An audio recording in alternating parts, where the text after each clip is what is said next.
معصیت سے عمر کو بچا کے رکھنا، اس کی کشائی کے لیے علی موجود نہ ہو۔ برادران ملت اسلامیہ، کچھ ایسا یہاں ہوا۔ اب جو ہے میں بیک گراؤنڈ پڑھ رہا تھا تیزی کے ساتھ، ورنہ علی پڑھتا رہوں گا تو بات بہت دور چلی جائے گی۔ تیزی کے ساتھ اختتام کی طرف آؤں۔ سلطان غریب نواز کی دو باتیں کر کے بات کو ختم کروں گا۔ حضرت سرکار مولا کائنات جلوہ گر ہے، تشریف فرمائے۔ وہ عورت ہے، وہ جوان ہے، اس کے دو گواہ ہیں۔ عورت کا دعویٰ تھا میں اس کی ماں نہیں ہوں، جوان کا دعویٰ تھا میں اس کا بیٹا ہوں۔ فیصلہ ہو چکا ہے یہ اس کی ماں نہیں ہے۔ دوبارہ فیصلہ کروانے کے لیے عرضی پیش کی گئی، علی حیدر نے قبول کی، بٹھایا گیا، اور پھر اس کے بعد دوبارہ سے قضیہ سنا گیا، کیس کو سنا گیا۔ سننے کے بعد مولا کائنات نے کتنی خوبصورتی کے ساتھ فیصلہ کیا، ذرا توجہ رکھیے گا۔ سرکار علی حیدر کرار کرم اللہ تعالیٰ وسلم کریم نے فرمایا تو کہتی ہے اس کی ماں نہیں؟ کہا گواہ یہ دو لوگ بیٹھے، تو کیا کہتا ہے؟ کہتا ہے یہ میری ماں، اللہ کی قسم میری ماں ہے، مگر میں غریب الوطن آدمی، میرے پاس کوئی پاہ نہیں۔ حضرت علی نے فرمایا چل تو یہ کہہ دے کہ یہ میری ماں نہیں ہے، اور گواہ میں حسن حسین کو بنا دیتا ہوں، گواہ میں حسن حسین کو بنا دیتا ہوں، تو یہ کہہ دے، تو یہ دعویٰ کر دے کہ میں اس کا بیٹا نہیں ہوں، یہ میری ماں نہیں ہے، تو یوں سمجھ کہ میں تیرے باپ کے مرحلے میں، حسن حسین تیرے بھائی کی منزل میں، تو یہ دعویٰ کر دے۔ اس نے کہا حضور ایسے کیسے؟ کہا بس کر دے دعویٰ۔ اس نے کہا آپ کہتے ہیں تو کر دیتا ہوں۔ اس نے کہا میں اب یہ وعدہ کر رہا ہوں اور یہ اعلان کر رہا ہوں یہ میری ماں نہیں ہے۔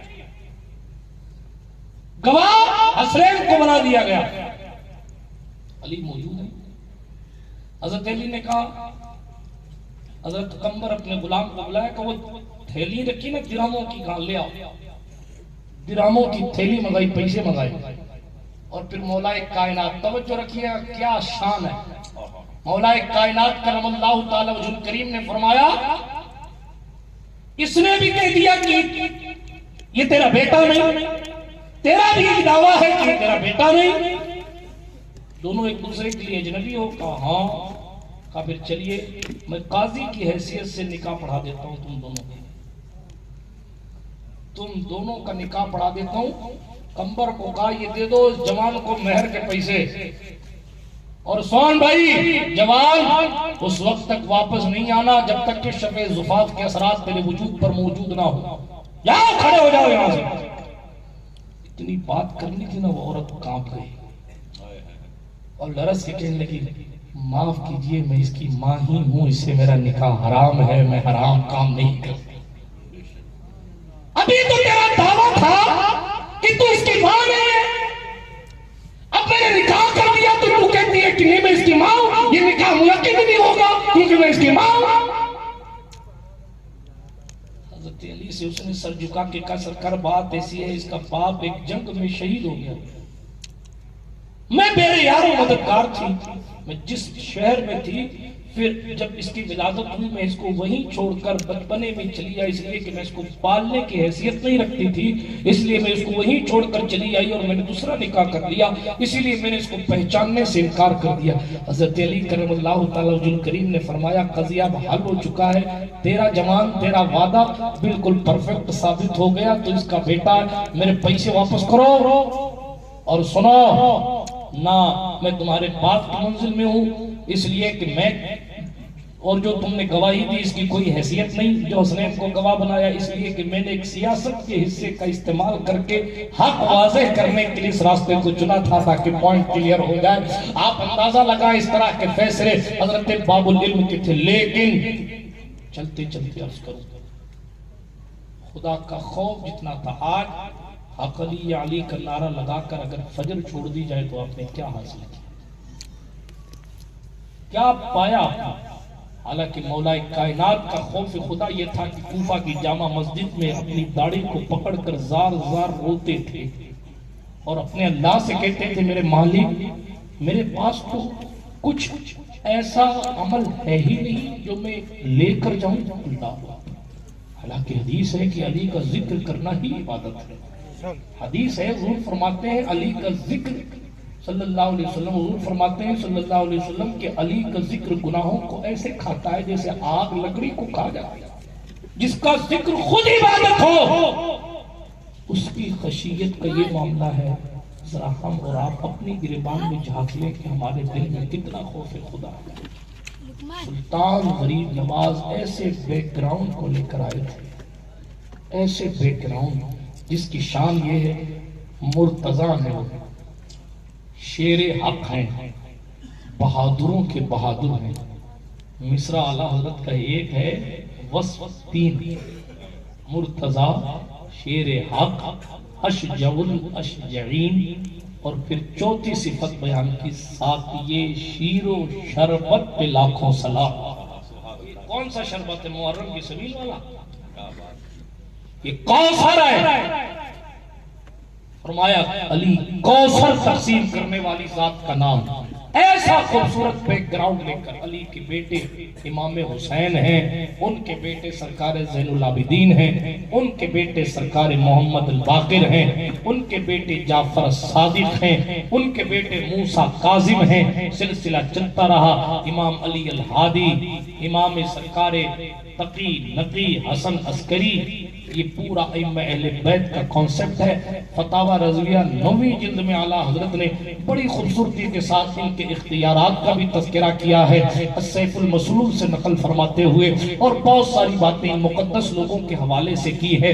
لیکن میں ساری باتوں کو تھوڑا سا سائڈ رکھتے ہوئے آگے بڑھتا ہوں چونکہ وقت زیادہ ہوا چاہتا ہے. اس نے کہا آپ کہتے ہیں تو کر دیتا ہوں.